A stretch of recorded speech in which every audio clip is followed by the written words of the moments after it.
you do if someone you were with collapsed and their heart stopped beating and they quit breathing? Would you call 911? Yeah.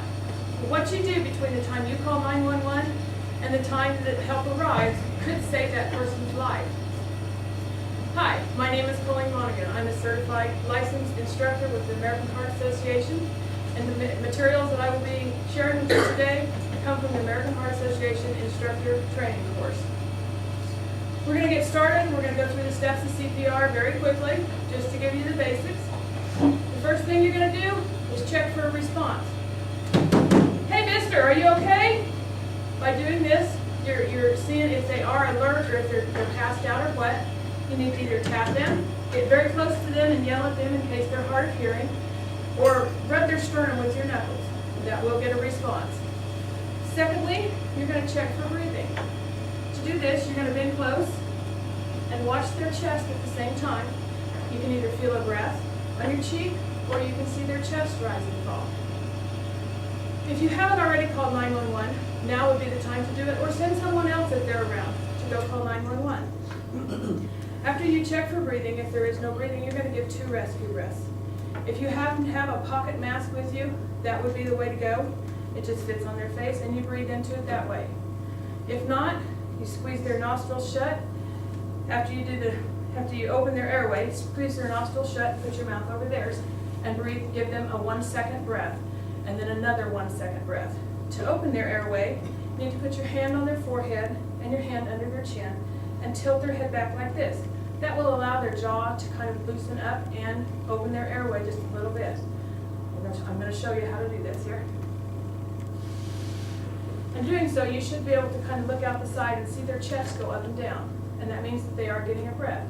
If it doesn't move, then reposition their head again and try it one more time. As you can see, the chest rose and fell. After that, we are going to check for a pulse. To do this, you're going to take 2 fingers and don't use your thumb because it has a pulse in it and you won't know whether it's yours or theirs. You're going to go between the big muscle on the side and between your windpipe and right up in here to feel a carotid pulse. So you'll do that on the victim next. If no pulse, let's get ready to start compressions. Using the heel of your hand, put it in the center of the chest between the nipples and grab that wrist with your other hand. That gives you extra pressure and more push power. Okay, when you start compressions, remember your compressions need to be about 2 to 2.5 inches deep. And if done correctly, they will break some ribs. Okay, we're not worried about broken ribs at this point. Okay, but you're going to go 2.5 inches deep, and remember to let them completely come up. It's called recoil, the chest to recoil completely between.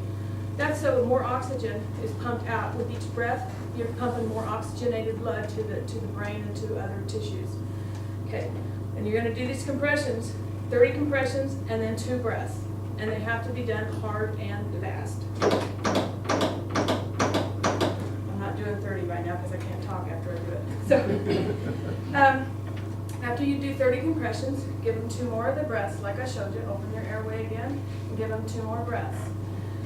You need to do 3 sets of 30 compressions with 2 breaths in between each one.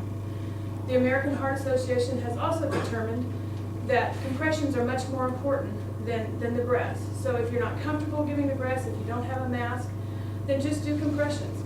Approximately 100 per minute, which is very fast and very hard. And make sure that you do the chest recoil in between, hands off of it like this in between. That way it sucks in some more oxygen even if you're not giving them breaths, and it can be pumped out again. I hope you learned just a little something in this short amount of time this morning. I hope you never ever need to use CPR on anyone, but if you do, at least you know, remember 30 to 2, that's the ratio, 30 compressions to 2 breaths. Thank you all for coming today.